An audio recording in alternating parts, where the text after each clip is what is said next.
Hello and welcome back. Northstar here with another Singularity Let's Play.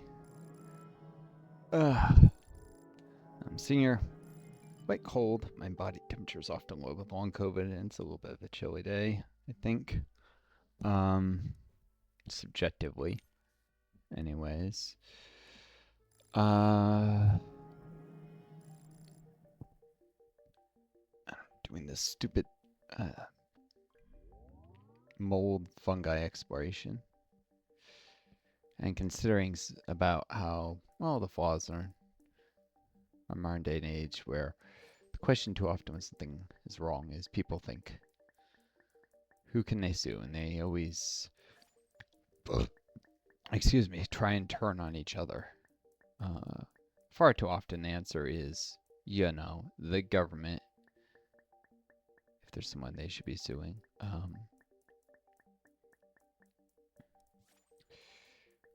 I know that's a daunting prospect all times, but it's often government which has been captured by billionaire interests that is working to screw people over.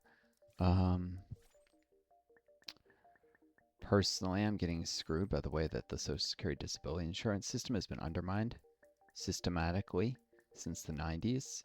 And a rule that was created in the 90s where employment on campus when you're a student doesn't count towards SSDI is payroll exempt, even if you're doing exactly the same sort of work you'd be getting paid for and getting SSDI credit for if you were doing it outside of a university.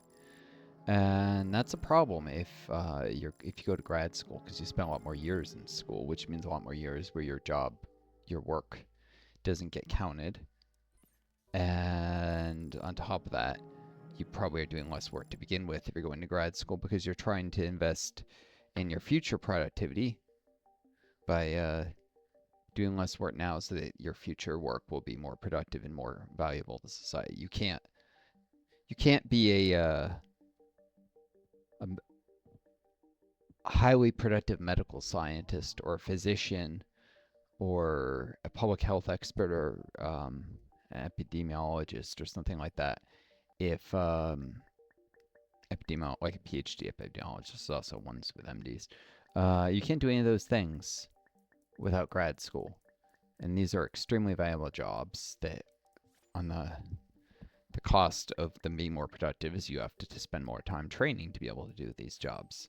So if you screw over people for time spent in grad school, and then on top of that make the number of work credits you need for SSDI increase at a fairly fast clip until you are one per every 6 months until you are 31, then just have a plateau. That's unfairly penalizing young people who might be disabled up, before 31 or up to 31 or a little bit after when it's hardest to get those work credits, and if they've done grad school on top of that. And indeed, this has fucked me over because I did enough work that if the work that I was doing for the university qualified, if they paid their payroll taxes, I would have no problem with SSDI. But it didn't, and because there's caps on work credit earnings for a given year, and there was stuff like a job I started in 2014 that didn't give me a first paycheck till 2015, so it only counts as 2015 earnings. Plus graduating when the economy was in the shits after the 2008 crash, and being stuck in a rural area on top of that, thanks to family not keeping promises to help me move out of that rural area. I was in a especially vulnerable position. I got disabled with long COVID, right when I was about to become, right when I was probably about to enter an MD program, and then not too long after that, eventually become a physician. Hopefully, which would have hopefully then led to doing a residency program and actually becoming like someone who can treat people. Because just because you get an MD doesn't mean you can treat people. You have to do a residency. But I was almost starting to get into an MD program. I pulled straight A's after returning to grad school. I got a master's degree in the sciences.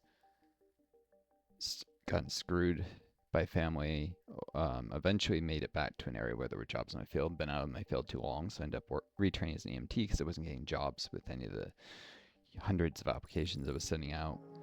Because I'd been out of the field for like 2, 3 years, well, almost 3 years at that point. It's like, and then over 3 after I've been applying for a while. It's like, it sucks. When I was in the rural area, I was getting told I was overqualified for the jobs that are available. Then when I finally moved to big city area, I'm told I'm basically, underqualified because it's been too long since I've been out of the field. It's like, but anyways, um, and I was applying for stuff that was at the very entry level. Of course, there was one company that interviewed me. I think I could say Takeda Pharmaceuticals. No, it's not giving anything away. They interviewed me for a job that I was massively underqualified for, and higher level than the one I applied for. I applied for like something level 1, and they were interviewing me for the level 3 version of that position. It's like, why? There's no way I could do this job, and I don't have the years of experience. It says this is like 10 years of experience required, and I have like 2, 4, Depends if you count undergrad research or like grad school research. It's like I have 2 to 4 years of experience, and you're interviewing me for something that's like 8 to 10. But yeah. Regardless of all that, I was put in a fairly marginal position. But there are people who, you don't even have bad luck just until they get disabled. Say they're in college till they're 23, 22. Let's see. I turned 22 a little bit. Too much. They're in college. They're 22. Then they go, do a 4-year PhD program. Then they're 26. They start working. They're working until they're 30. Then they get disabled, and there's no physically possible way, if their jobs while they're in grad school or for the university, that they could qualify for disability. PhD students often they work through the summers for the university, so it's not like they could go do summer jobs. I did a master's. I was able to do summer jobs, but one summer where I wasn't doing research. The rest I was. But because getting screwed out of the work credits for employment during the academic year, and because of periods of looking for jobs and stuff, and then going back to grad school, I still got getting screwed. So I guess to get the question, what I was saying about people like look out and who they consume, they're suing the for people, but what really I gotta do is I gotta challenge the law, an unjust law that undermines the original purpose of SSDI, which is, it's not really suing the government, but basically taking a lawsuit against them. That's gonna be incredibly hard, no doubt. But I already know the system is rigged against me, people like me. That there's no democracy in the United States, none. There's no, people would say, well, if you think the law is unjust, you should challenge it through the electoral system. Through the system where the districts are gerrymandered. There's 2 parties that want to allow the creation of more than 2 by getting rid of first past the post voting, and the spillover effect guarantees we can only really have 2 main political parties in the United States. Those parties are not obligated to play by any set of fair rules. I mean, when they rigged the primary against Bernie in 2016, and the Democrats are taken to court for that, they argued, we're primarization. We don't have any obligation to play fair, and the court accepted that logic. So it's 2 parties, which there hasn't even been legal precedent to force them to play fair. And then on top of that, billionaires go and they buy everything. They buy the advertisements, they buy influence within the political parties. So, and then you also have like the intelligence CIA, FBI layer who will actually try and, in some cases, torpedo the careers of politicians whose views they don't like, who are too far to the left, or political figures like Martin Luther King Jr., not a politician, but the FBI worked to try and smear him. And there's suggestions that the intelligence services may have been connected to his assassination, but even if that's not true, it's well documented that they were surveilling him and trying to look for a way to destroy his reputation. So you have, on top of that, that's another perversion of democracy, which is to say, with all these perversions, democracy is not in the United States. People don't have power. They cannot affect the law through the electoral system. So the only thing people can do sometimes is take the government to court for an unjust law. If you don't like that, if you don't think that's fair, then reform the electoral system so people have an actual say. Otherwise, shut the hell up. Because that's, you can't tell people to just get in line and vote when your vote is meaningless and the system won't allow reforms to make it meaningful. And then tell them also that they can't take any other course of action, like filing a lawsuit. This reminds me of how people mocked Greta Thunberg for suing, I was at the government of Norway about climate change. But it's like, what other option did people like her have? The oil companies have enormous political influence in the Norwegian government because of how much of the GDP of the country is based off of oil. America can bully them if the people even manage to get say in their own government. Then the United States can step in and say, we don't like these laws you passed and we're going to like undermine your economy if you don't undo it. The U.S. will even go as far as to sanction countries that do things it really doesn't like. So I think this is a well-established trend by this point.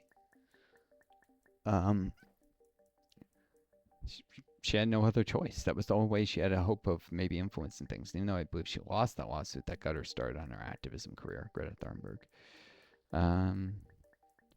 She's a hero. You may not think it, but she is.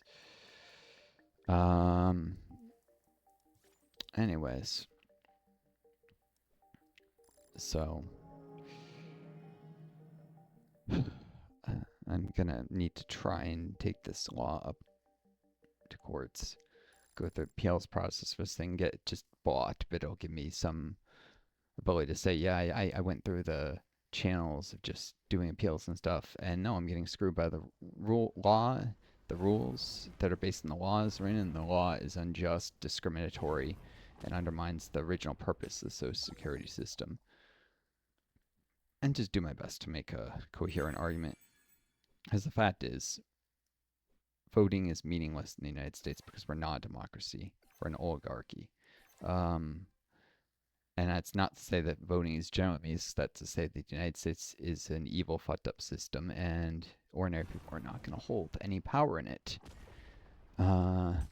So long as we're stuck with first past the post voting, and money isn't barred from having so much influence in politics. We basically need public financing elections and severe restrictions on political advertising spending by third parties to even hope to fix the U.S. electoral system. That's not going to happen. No, things are just going to get more oligarchical and even slide into fascism, unless people get up and protest and demand change and file lawsuits. The government do whatever else they can to resist and perhaps to even completely reform the system. We may need a new constitutional convention. We may need a effective, complete revamp of the U.S. government because it's so broken that it can't be fixed. It's so corrupted. I mean, theoretically, it could be fixed if people had power. But if people had power, it wouldn't be so broken in the first place. People are just gonna. It's a losing battle if you don't fix the rules that are broken, and on electoral politics. And if they can't be fixed, then the system has to be replaced. Because otherwise, we have a system where it's just a losing battle, and the billionaires become more powerful. But I'm gonna try and do my part. It's gonna be tough. I'm gonna have to try and find lawyers to help me with challenging an unjust law, and that means really I'll need to find like an NGO that'll help me or something, because the legal system is intentionally more and more man-made, so you can't represent yourself effectively, which is, I mean, allowing things to become excessively complex and impossible for ordinary people to understand to any reasonable degree is just one more way that ordinary people can be disempowered, and power can be concentrated among those at the top. It's not an accident, really. I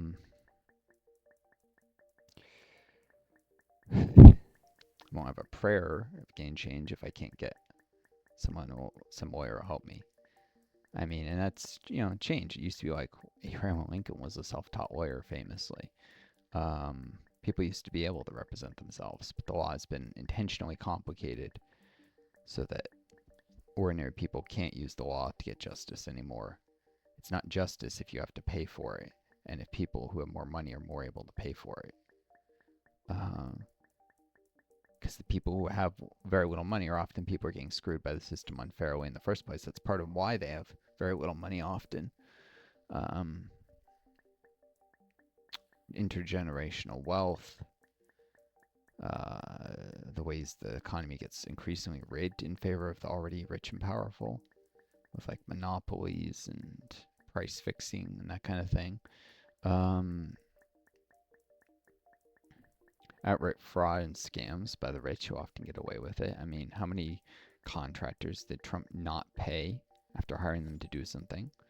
That's outright fraud, but he basically got away with it because he was so rich. Yeah. If you have a system where just so-called justice is based on ability to pay, then it's not real justice. Well, anyways, I wish you folks the best. Take care of each other. Be kind to yourselves. I may always find a guy in Sterling home. Till next time, this is Northstar. Adieu.